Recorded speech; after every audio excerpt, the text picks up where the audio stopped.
Accounting हो भन्दै भने यो चाहिँ अगाडि रुपिज आउनु पर्यो। त्यसरी नेपाली सिस्टम अनुसारले कमा लगाउन चाहनुहुन्छ अनि डेटको फर्मेट पनि तपाईँको कम्प्युटरमा सायद अगाडि महिना बिचमा डे अनि इयर होला र तपाईँ यो डेट फर्मेटमा चेन्ज गर्न चाहनुहुन्छ इयर अनि त्यसपछि मन्थ अनि डेमा भने आउनुहोस् यसलाई कसरी गर्ने म यहाँनिर देखाउँछु। सो तपाईँ जानुहोस् सुरुमा कन्ट्रोल प्यानलमा। यसो गरी तपाईँको डिटेल देखाइरहेको छ भने तपाईँले यसमा क्लिक गरेर लार्ज आइकन्स गर्न सक्नुहुन्छ।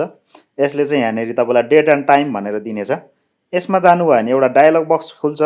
यो डायलग बक्समा तपाईँले चेन्ज डेट एन्ड टाइम गर्न सक्नुहुन्छ अनि यो गरिसकेपछि तपाईँले आजको डेटहरू एडजस्ट गर्न सक्नुहुन्छ र म गएँ change calendar सेटिङमा।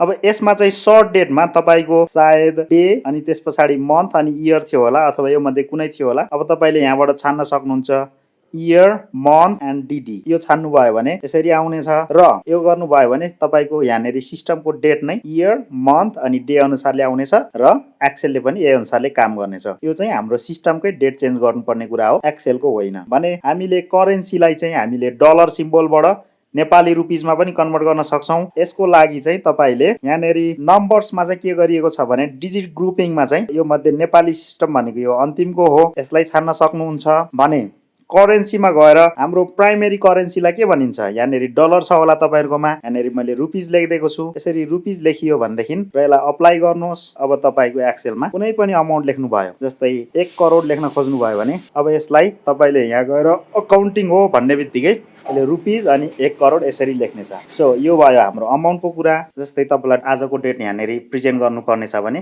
Control semicolon. So यसले आजको डेट दिन्छ। यो फर्मेटमा इयर मन्थ अनि डे गर्न सक्नुहुन्छ। हस्त धन्यवाद।